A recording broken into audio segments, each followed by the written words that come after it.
में लगी रहती हैं, इसलिए आप कृपा करो। महात्मा बड़े दयालु थे। उन्होंने कहा कि ठीक है, तुम्हें चिंता नहीं करना चाहिए। हमारी भागवती माने देवी के भक्त थे, वो क्या नहीं कर सकती हैं। तुम एक काम करो, किसी तरह से अपने लड़के नवीन चंद्र को मेरे पास लान दो, मैं उसे ठीक कर दूंगा।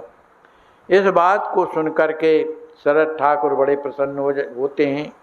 वो अपने घर आते हैं और नवीन चंद्र को समझा बुझा करके किसी तरह और महात्मा जी के पास ले जाते, गांव के बाहर ही तो थे, ले जाते हैं। नवीन जब पहुंचता है वहाँ पर, तो आखिर जो व्यसनी लोग होते हैं उनके हृदय ही बदल जाते हैं, उनका हृदय कर्कशा स्वभाव का हो जाता है। महात्मा ने कहा, रे बेटा नवीन, तुम तो बहुत अच्छे लड़के हो भाई, तुम में ये जो भी बलाय आ गई है ना, ये तुम्हारे अज्ञान के कारण आ गई। बताओ, तुम हमारे सामने आए हो, अरे महात्मा को प्रणाम करना चाहिए बेटा, तो प्रणाम तो करो कम से कम। हाँ महाराज। उसने प्रणाम किया। महाराज ने पीठ में हाथ ठोंका और सिर में भी हाथ फिराया। कहा, बेटा अगर हम तुमसे कुछ कहें तो तुम हमारी बात मानोगे? पहले सोच विचार करके बोलो। नहीं मानना है तो तुम चले जाओ, और अगर मानना है तो फिर हम तुमसे बात करें। अब भगवान की तो प्रेरणा है। उनने कहा, नहीं महाराज, जो आप कहेंगे मैं जरूर मानूंगा। कहा, तो आज से तुम रोज यहाँ आया करो, शाम को रोज आया करो। वो कहने लगा, हाँ महाराज मैं जरूर आऊँगा, और समय मिले तो यहाँ रहना होगा। कहाँ महाराज मैं रहूँगा, पर मेरे पास जो रहते हैं, महात्मा जी बोले, जो मेरे पास रहते हैं तो मेरी कुछ शर्तें हैं, उसको पूरी करना पड़ती हैं, तब रह पाओगे। तो बोलता है नवीन चंद्र, महाराज कौन शर्त है? कहा, पहली शर्त है कि शराब कभी मत पीना, दूसरा झूठ मत बोलना, और सूर्योदय के पहले उठ जाना, और संध्या करना, अग्निहोत्र करना, ब्राह्मण के बालक होना, और कात्यायनी माँ जो मेरी इष्ट देवी है उसकी पूजा करना। और मैं तुम्हें ये मंत्र बता रहा हूँ, हीम श्रीम कात्यायनी स्वाहा, इस मंत्र का विधि पूर्वक तुम्हें जाप करना है, और उन्हीं का को भोग लगा करके और प्रसाद पाना है। बस ये 8 शर्तें हैं बेटा, इसको आज्ञा मान करके अगर मान लोगे तो तुम्हारा जीवन सफल हो जाएगा। उसने कहा, महाराज मैं बिल्कुल आपकी हर बात को मानूंगा, अब मैं यहीं रहूँगा, कहीं नहीं जाऊँगा। तो नवीन चंद्र के पिताजी से कहा कि तुम एक काम करो, जो आवश्यक सामग्री है देवी की अनुष्ठान करने वाली, उसको ला करके ये सामान दे जाओ, और इससे मैं वो काम करवाऊँगा, सेवा करवाऊँगा। तो उनके जो पिताजी थे वो सारी सामग्री लेकर के वहाँ पर आ गए। अब क्या है कि अब इसकी तो सब कुछ छूट गई। अब माँ देवी के चरणों में प्रणाम करके बैठ जाता, और वही कात्यायनी स्वाहा इस तरह का मंत्र जपने लगा। अब मंत्र जपते जपते जपते उसको ये लगने लगा कि मैंने इतना जीवन व्यर्थ में बर्बाद कर दिया। दारू पीता था, झूठ बोलता था, न जाने क्या क्या करता था। बड़ी कृपा किया महात्मा ने कि मुझे अपने मनीष में देवी में लगा दिया। इस तरह से वो जाप करते करते अब उसका जो चेहरा है एकदम दिव्यता से चमकने लगा। एक दिन नवीन ने कहा कि महाराज एक प्रार्थना और है आपसे। कहा, हाँ बेटा बोलो, क्या प्रार्थना है? कहा, अब आपके शरण में तो मैं आ ही गया हूँ, मंत्र दे दिया, अब मुझे आप जो है सन्यासी बना दीजिए, विरक्त बना दीजिए, तो मैं सब कुछ छोड़ करके अब बस सन्यास धारण करके और देवी का भजन करूँगा। महात्मा जी तो अंतर्यामी थे और बहुत कुछ जानने वाले थे, सब पता था उन्हें। उन्होंने कहा, बेटा देखो, अपने मन का ऐसा नहीं करना चाहिए। जब जगदम्बा की कृपा होगी ना तो ये भी हो जाएगा, कोई बड़ी बात थोड़ी है। अभी तुम्हारे हृदय में जो भोगों की लालसा है वो जो अभी दबी हुई है, अभी निकली नहीं। कोई भी लालसा को दबा करके और साधु बन जाए तो कहीं भी वो डिग सकता है, क्योंकि दबी हुई लालसा है। लेकिन जब देवी कृपा कर देगी तो वो लालसाएं समाप्त जब हो जाएंगी तब तुम्हारा हृदय अपने आप कहेगा मुझे विरक्त होना है।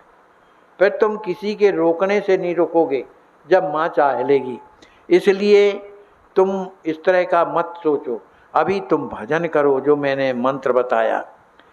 क्योंकि सच्चा बैरागी वही है कि जिसके हृदय में अपने आप जो है वासना समाप्त हो करके और वो विरक्त बनने की स्थिति में चलता है और भगवान की ओर चलने लगता है।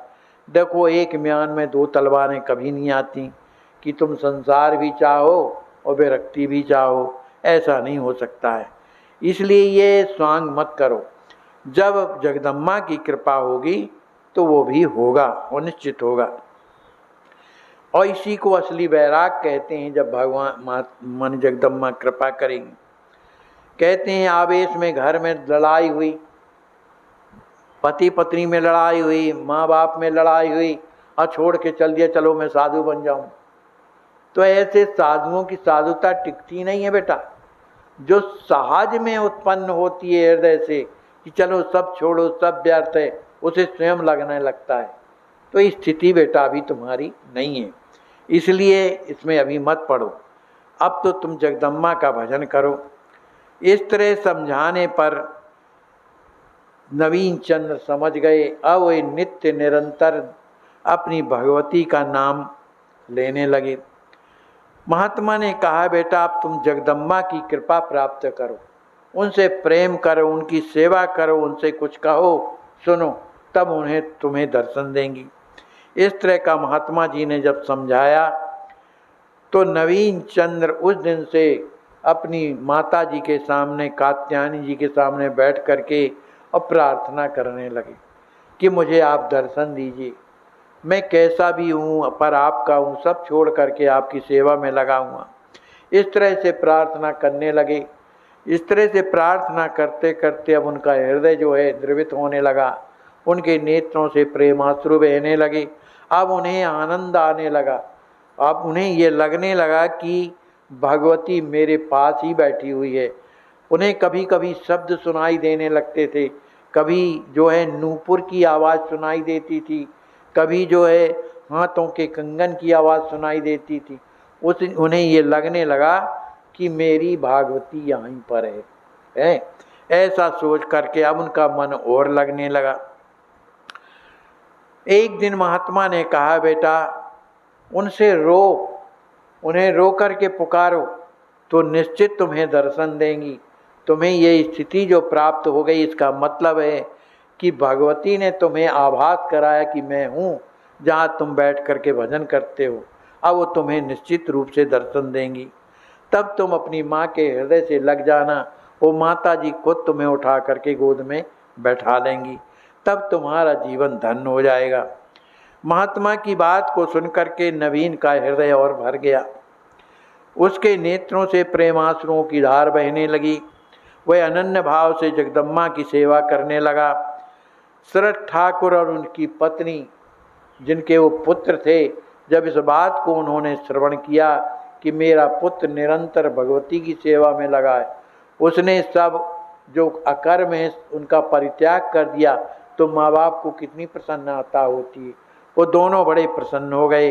कहा ये तो भगवान की कृपा है, जो भगवान ने कृपा करके साधु जी को भेजा, उन्हीं के कृपा से सब काम हो रहा है। अब भजन करते करते नवीन का जो अंतःकरण है एकदम पवित्र हो गया। वे भजन करते थे, मूर्तिमान हो गए, मूर्ति जैसे बैठे रहते थे, उन्हें बाहर का होश नहीं रहता था, एकदम माँ माँ पुकार करके रोते रहते थे। एक दिन की बात है कि वो प्रातःकाल जब जगदम्बा की सेवा कर रहे थे, प्रेम से पुकार रहे थे, उसी समय कात्यायनी माता प्रकट हो जाती हैं बोलिए कात्यायनी माता जी की जय हो। नवीन ने अपनी आंखें खोली तो देखती हैं कि बड़ा शुभ्र प्रकाश छाया हुआ है। माता मृगराज पर सवार मन सिंह पर सवार है। उनका मुखमंडल बड़ा प्रसन्न है। सुंदर उनके तीन नेत्र हैं। गले में सुंदर हार है। भुजाओं में रत्नों के बाजूबंद खड़े हैं। सुंदर जटा पर मनोहर मुकुट जड़ा हुआ है। चरणों में नूपुर बज रहे हैं। रेशमी वस्त्र धारण किए हुए हैं। मस्तक पर अर्धचंद्र शोभा पा रहा है। करोड़ों चंद्रमा के समान वहाँ प्रकाश छाया हुआ है। माता जी की इस दर्शन को करके बड़ा प्रसन्न होता है। चरणों में गिर गया, उसे सब कुछ भूल गया। जब यह स्थिति माँ ने देखी तब वात्सल्य से उन माँ ने कात्यायनी देवी ने उसे उठाया और अपने हृदय से लगा लिया। हृदय से लगाने के बाद वो स्वयं बैठ गई और उसे अपने गोद में बैठा लिया। इसके बाद नवीन ने माता की मुख मुद्रा जब देखी कि ये बड़े प्रसन्न हैं तो बड़े आनंदित हो गए। नेत्रों से निरंतर अश्रु बह रहे हैं। शरीर पुलकित हो गया। वाणी रुक गई, कुछ बोलते नहीं बनता प्रेमातिरेक के कारण। थोड़ी देर के बाद उन्होंने माता जी का स्तवन किया, फिर से प्रणाम किया। तब माता जी ने उनके मस्तक पर हाथ फेर करके कहा, बेटा तू तो धन्य हो गया, और जो तेरे ये गुरु है ना जिनने तुझे शिक्षा दी है, ये थोड़ी देर से अब अदृश्य हो जाएंगे, और तू मेरा भक्त पूर्व जन्म से है, आज का नहीं है, पूर्व जन्म का है। और गुरुजी जो हैं तुझे शिक्षा भी दे रहे हैं, ये तुम्हारे पिता हैं पूर्व जन्म के, ये मेरे बड़े भक्त थे। तो ये मेरी कृपा से ये तुझे ये प्राप्त हुए हैं। अब तुझे किसी प्रकार का संसार का बंधन व्यापेगा नहीं। अब गुरु जी को मैंने ही भेजा था, वो तुम्हारे पिताजी थे पूर्व जन्म में, तो मैंने ही भेजा था। अब तू मेरा कृपा पात्र बन गया। मेरी आज्ञा है कि तुम अपने घर जाओ, तुम संन्यास धारण मत करो, तुम अपने घर जाओ और घर में जा कर के विवाह करो और दोनों पति पत्नी मिल करके मेरा भजन करना। ऐसा जब आज्ञा दिया कात्यायनी देवी ने, तब वहाँ से नवीन चलता है, अपने घर आता है, अपने माँ बाप को माता जी का आशीर्वाद बताया और बताया कि मुझे विवाह के लिए उन्होंने कहा। इस बात को सुनकर के माता पिता बड़े प्रसन्न होते हैं और उसका सुंदर उन्होंने विवाह कर दिया। अब विवाह जब उसका हुआ, उस कन्या का नाम था सुशीला। ये दोनों के दोनों बड़े भागवती के भक्त हुए। नित्य निरंतर उन्हीं का नाम स्मरण करते थे, कभी नाचने लगते थे, कभी गाने लगते थे और बैठ करके उन्हीं मंत्र का जाप करते थे जो गुरुदेव ने दिया। जीवन पर्यंत उन्होंने मंत्र का जाप किया। अंत में वो देवी के दिव्य धाम में दोनों के दोनों पधार गए। बोलिए श्री सीताराम जी महाराज की जय।